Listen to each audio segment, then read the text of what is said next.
Chapter 555. If this was death, it was nothing like what Keilusa had long envisioned. The death he had imagined was never this serene or peaceful. According to the hidden records of the imperial family, those born with cracked vessels endured horrifying pain. As their lives wore on, the intervals between their bouts of pain grew shorter. When death approached, they would lie in bed for days, unable to rise, suffering immense pain that no analgesic could alleviate. There were records of them screaming in forms that could no longer be recognized as human, praying for the swift end to it all. Records of those who lost their minds from unbearable pain, becoming gibbering idiots. Records of those who, when even drugs failed to work, attacked the servants who brought the medication and tore at their own flesh like bees. Someone had stabbed their own bellies and heads, laughing while doing so. A wet nurse had killed herself alongside the young princess when she found out the girl had a cracked vessel. Another young man had clenched his teeth and torn at his nails until they fell off, resembling an old man when he finally passed. These accounts described a hell where one could think of nothing but death. So, Keilusa had assumed his end wouldn't be much different. The only distinction between himself and the others would be whether he had lived longer before the cracked vessel became too much. Either way, the end would be the same. Clinging to a fragile life only for the body to ultimately shatter after the vessel completely broke, dying horribly without even leaving a corpse behind.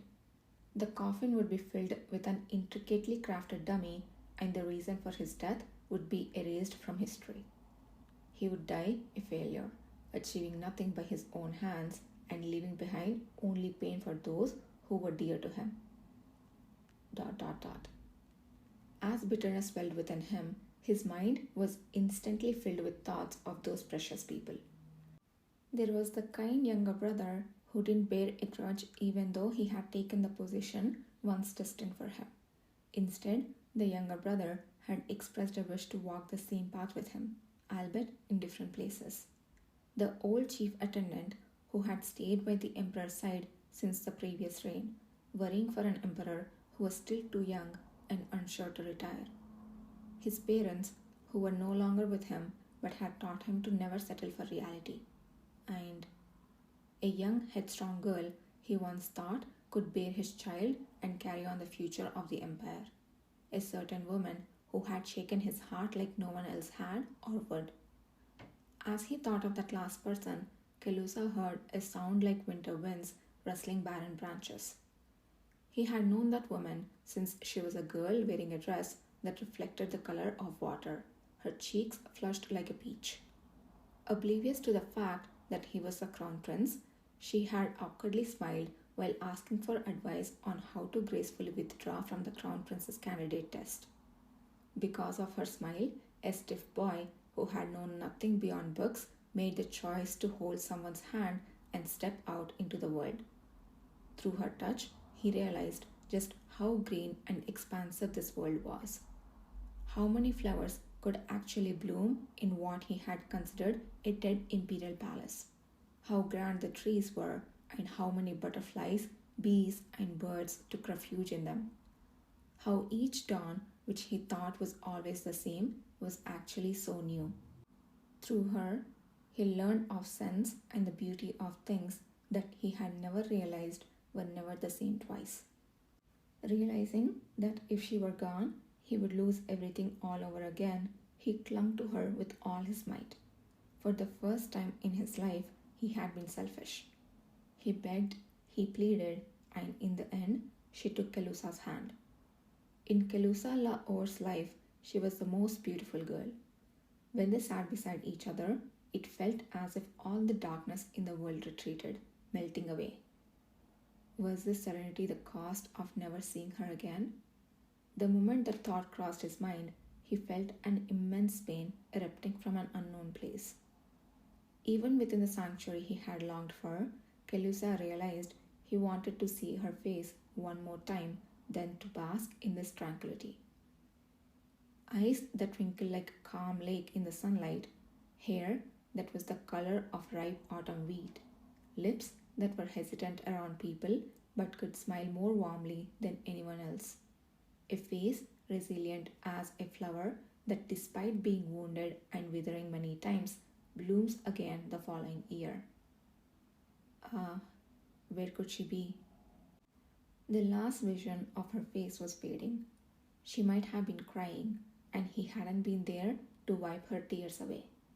Was he destined to lose her in this darkness, unable to even recall her face, left only to yearn for her forever? I don't need such peace, he thought. If he could see her once more, if he could wipe away her flowing tears and tell her that he's at peace now, just one more time. Really, just once. After that, she would find her own peace, and he would endure eternal suffering as the price. It was just at that moment. Your Majesty, he heard a voice. A jolt of shock went through him. It was her, the woman he had been thinking of so fervently. She was calling out to him from somewhere. Her voice trembled with sorrow and passion as it repeated, Your Majesty, Your Majesty? And then finally whispered another name, Keilusa. Ah, what was the point of staying in the serenity any longer? If he couldn't see her again, no sanctuary would have meaning for Keilusa. With an earnest heart, Keilusa Lahore called out her name. Not the awkward name that her adoptive parents had forced upon her, but the single name she was born with. Faria. At that moment, something changed within him. An invisible seed of transformation instantly blossomed, overturning everything. Even the smallest particles making up his physical body were transformed into something anew, as if sprouting from within. Keilusa groaned in tremendous pain. He instinctively understood that some force was consolidating within him. Although he felt as if he was barely holding together like tattered cloth, the awakened seed in his body didn't block the pain but rather surged forward, amplifying it. Shattered fragments came together. Unintelligible sounds pounded his ears like a torrential downpour. Time and space became indistinguishable as eternity seemed to rush by. ... Your Majesty, the Emperor finally opened his eyes. It was an inexplicable, mysterious moment. He then reflexively opened his eyes again because of the Emperor's body, which had begun to tremble at an accelerated pace from the moment the Emperor's lips touched his. What reflected in his eyes was something entirely different from what others were witnessing. Kishir had strained to keep the Emperor's inner red energy from dissipating, but suddenly it melted away like dissolving powder in water, spreading throughout his body and then extinguishing as if all the light had been snuffed out. At first, Kishir thought his perception had failed and tried to refocus his energy, but Yudhir stopped him. Kishir's red eyes reflected Yudhir's, which still shone with a golden light. Is it a failure? Just as Kishir involuntarily held his breath contemplating this, he shook his head. Can you hear it? The noises from outside have ceased. ... It means those we have trusted to cover our backs have done their part. Yudhir didn't respond, but Kishir quietly chuckled. So, we should do our part as well. But I can't see anything. If you are seeing something, don't you understand? Being unable to see could mean that the light is about to go out, but it could also mean that it's about to come on. Initially, your ability to perceive energy within a person came from the power of the red stone, didn't it? ...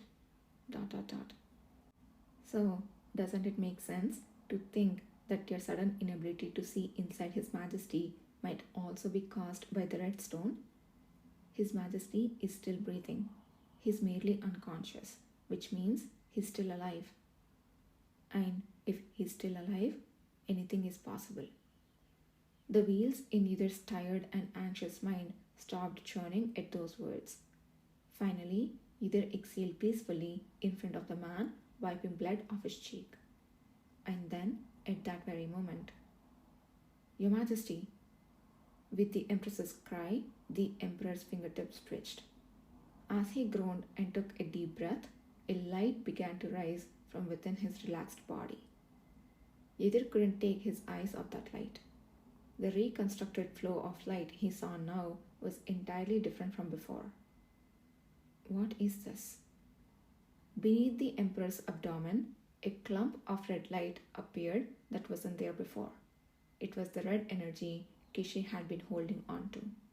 The ongoing red energy from within the body began to seep into that clump, and a faint light emanated from all over him. Yiddir realized he was witnessing the moment of someone undergoing an awakening.